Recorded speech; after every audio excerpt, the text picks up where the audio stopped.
भारत के राजस्थान राज्य में स्थित एक अनोखा जिला अलवर, जहां की कलाकंद की मिठाई, यहाँ के नक्काशीदार महल और इमारतें कौन भूल सकता है भला।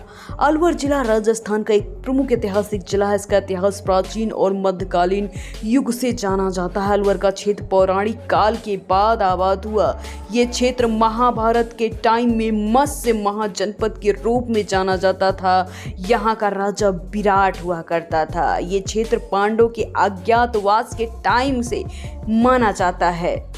मध्यकालीन इतिहास की बात की जाए तो अलवर पर अलग अलग समय पर विभिन्न राजवंशों का शासन रहा।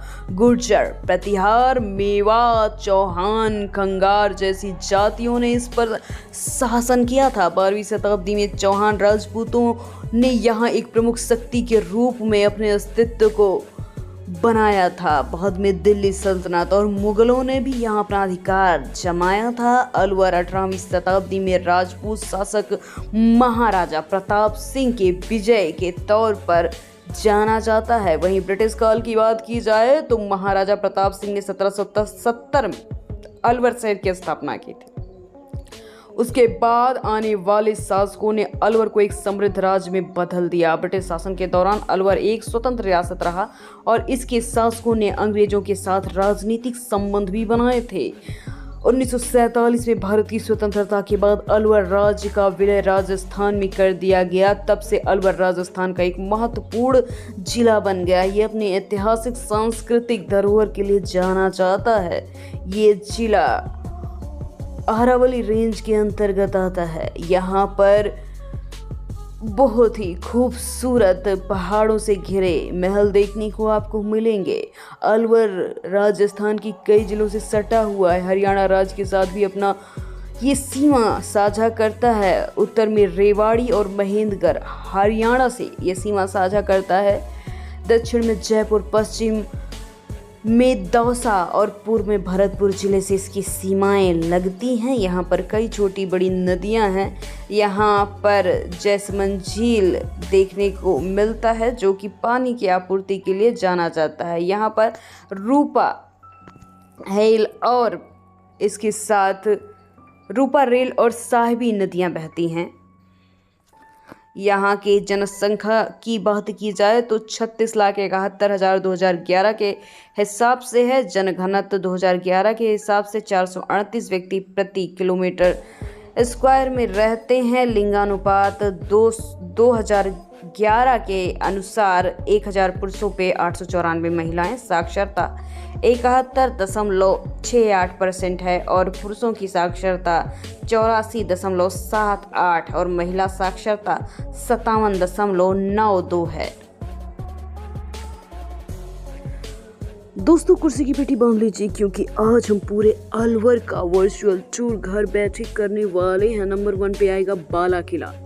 अलवर के किले के नाम से भी इसे जाना जाता है। अलवर के सबसे प्रसिद्ध पर्यटक स्थलों में से एक है और रेलवे स्टेशन से करीब 10 किलोमीटर दूरी पर स्थित है। इसे बाला किला या युवा किला के नाम से जाना जाता है। वास्तव में 1550 ईस्वी में हसन खान मेवाती द्वारा इसे बनाया गया था और इस शहर का सबसे पुरानी इमारतों में से एक है। जिले को पार करने में लगभग 2 घंटे लगते हैं, जो कि 5 किलोमीटर इसकी लंबाई है और 1.5 किलोमीटर इसकी चौड़ाई। इतना ही नहीं दोस्तों, ये जिला अपने लोकप्रिय गंतव्य के लिए बहुत ही प्रसिद्ध है। सुबह 10 बजे से शाम 5 बजे तक यहाँ पर आप निःशुल्क यानी कि बिना किसी एंट्री के जा सकते हैं। अगला जो स्थान है, इसे सिलेसर झील के नाम से जाना जाता है। अलवर में शीर्ष आकर्षण स्थलों में एक है सिलेसर महल, जो इसी नाम के प्रसिद्ध झील के करीब स्थित है। ये पूर्व में महाराजा विनय सिंह द्वारा 1845 में अपनी प्यारी दुल्हन शीला के लिए बनाया गया था और ये शाही शिकार का लॉज हो गया। बाद में ये एक पूर्ण महल विकसित हुआ।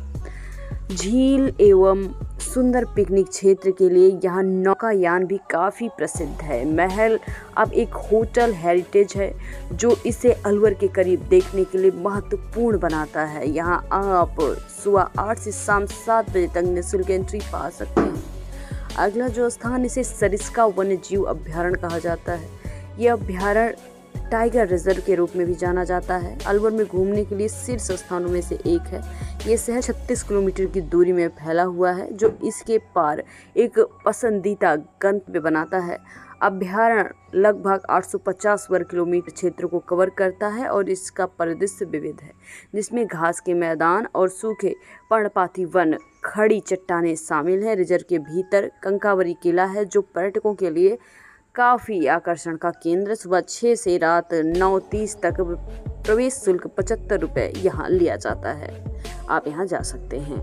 विजय मंदिर पैलेस अलवर और राजस्थान के कुछ शेष परिचालन महलों में से एक है विजय मंदिर पैलेस। इसका निर्माण 1918 में महाराजा जय सिंह ने एक जहाज के आकार में कराया था। ये स्थान वास्तुकला के कारण अलवर में घूमने के लिए शीर्ष स्थलों में से एक है। जो मनुष्य मुख्य रूप से आगंतुक हैं यहाँ आ सकते हैं। 105 कमरे हैं और पास में ही विजय सागर झील की इमारत की भव्यता देखने बनती है। चूँकि ये अभी भी अलवर शाही परिवार के स्वामित्व में है, इसलिए महल के अंदरूनी हिस्से आम जनता के दिखाने योग्य नहीं हैं। समय की कोई सीमा नहीं है और निःशुल्क एंट्री है। आप जानते हैं यहाँ के सबसे प्रसिद्ध और हॉन्टेड एरिया को, जिसे भानगढ़ का किला कहा जाता है।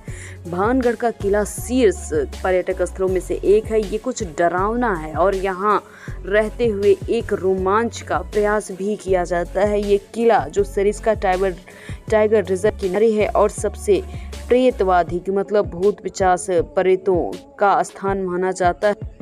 भयानक होने के भूतिया किला भी कहा जाता है। जैसा कि अतीत में कुछ असामान्य घटनाओं और प्राकृतिक घटनाओं से पता चलता है कि अलवर में उसे देखने के लिए ये शीर्ष जगहों में से एक है। सुबह 6 बजे शाम को 6 बजे तक यहाँ पर 45 रुपये एंट्री फीस ली जाती है। यहाँ पर आप आ सकते हैं। अगला जो स्थान है, इसे मूसा महारानी की छतरी कहा जाता है। ये स्मारक अलवर के शीर्ष पर्यटक स्थलों में से एक है। ये लंबे समय से राजस्थान में विशिष्ट स्थापत्य शैली और ऐतिहासिक स्थिति के लिए जाना जाता है। अलवर में शीर्ष स्मारकों में से एक है, जो शहर के मुख्य महल के बाहर और शहर के पूर्व में राजा महाराजा बख्तावर सिंह और उनकी रानी मूसी के सम्मान में बनाया गया था, जिन्होंने अपने पति की चिता पर सती होकर अपनी जान दी थी। 9 बजे से 6 बजे तक यहाँ जाया जाता है और प्रवेश शुल्क कुछ खास नहीं लिया जाता। इसके साथ ही यहाँ पर एक बड़ा ही प्रसिद्ध मंदिर है, जिसे नीलकंठ महादेव मंदिर कहा जाता है। सरिस्का टाइगर रिजर्व के अंदर ये मंदिर है। ये मंदिर चट्टानी रास्ते के रूप में घूमने के लिए अच्छी जगहों में से एक है। ये मंदिर बहुत सुंदर है। इसे अलवर के श्रेष्ठ पर्यटन स्थलों का केंद्र माना जाता है। मंदिर बहुत प्राचीन है, 10वीं शताब्दी का है। इसमें भगवान शिव की प्रतिमा देखने को मिलेगी। मंदिर प्राचीन पत्थरों से निर्मित वास्तुकला का अचंभित नमूना है। इस मंदिर के अच्छे दृश्य देखने का अगर मन है तो आप सुबह 6 बजे से शाम 6 बजे तक आ सकते हैं। प्रवेश शुल्क 400 रुपये या फ्री भी एंट्री मिल जाती है।